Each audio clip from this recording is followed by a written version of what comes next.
എടുക്കണം.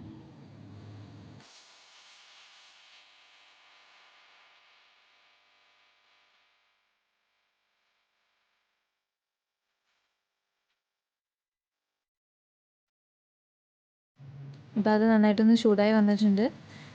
ഇനി നമുക്ക് ഇതിലേക്ക് നമ്മുടെ റവ ഇട്ട് കൊടുക്കാം. അപ്പം ഞാനിപ്പോൾ ഇവിടെ ഏകദേശം ഒരു 2.5 കപ്പ് റവയാണ് എടുത്തേക്കുന്നത്. അത് മൊത്തം ഇട്ട് നന്നായിട്ടൊന്ന് ഈ നെയ്യിലിട്ട് ചൂടാക്കി എടുക്കണം.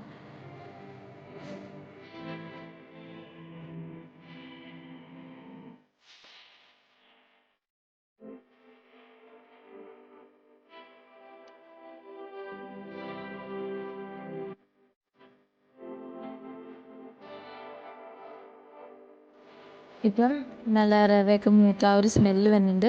ആ സമയത്ത് നമുക്ക് ഏലക്കാപ്പൊടി ഇട്ട് കൊടുക്കാം. ഏകദേശം 1 ടീസ്പൂൺ ഏലക്കാപ്പൊടിയാണ് ഇട്ട് കൊടുത്തേക്കുന്നത്.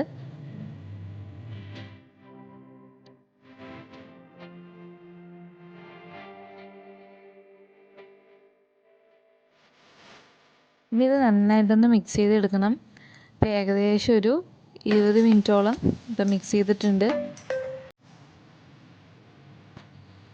ഇനി ഇതിലേക്ക് നമുക്ക് കുറച്ചായിട്ട് പഞ്ചസാരപ്പാനി ഒഴിച്ചു കൊടുക്കാം.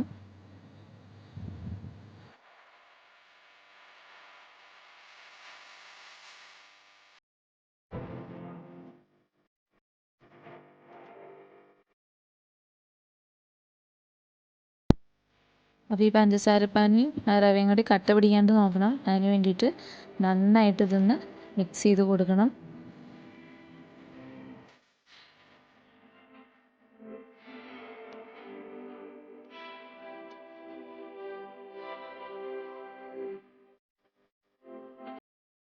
ഇപ്പം നമ്മൾ എടുത്ത് വെച്ചിരിക്കുന്ന പഞ്ചസാരപ്പാനി മുഴുവനും ഒഴിച്ചു.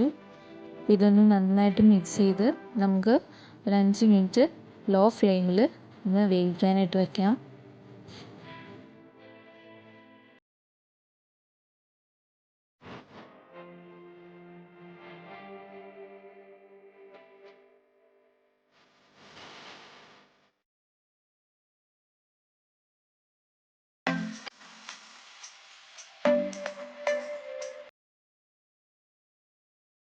ഇപ്പോൾ റവ ലഡുവിൻ്റെ മിക്സ് റെഡിയായി. ഇനി നമുക്ക് ഉരുട്ടി തുടങ്ങാം.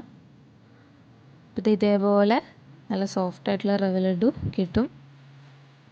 അങ്ങനെ എല്ലാ റവയും കൂടി നമ്മൾ ഇതേപോലെ ലഡു പരുവത്തിൽ ഉരുട്ടിയെടുത്തിട്ടുണ്ട്. നല്ല സോഫ്റ്റാണത്. അപ്പോൾ എല്ലാവരും ട്രൈ ചെയ്ത് നോക്കുക.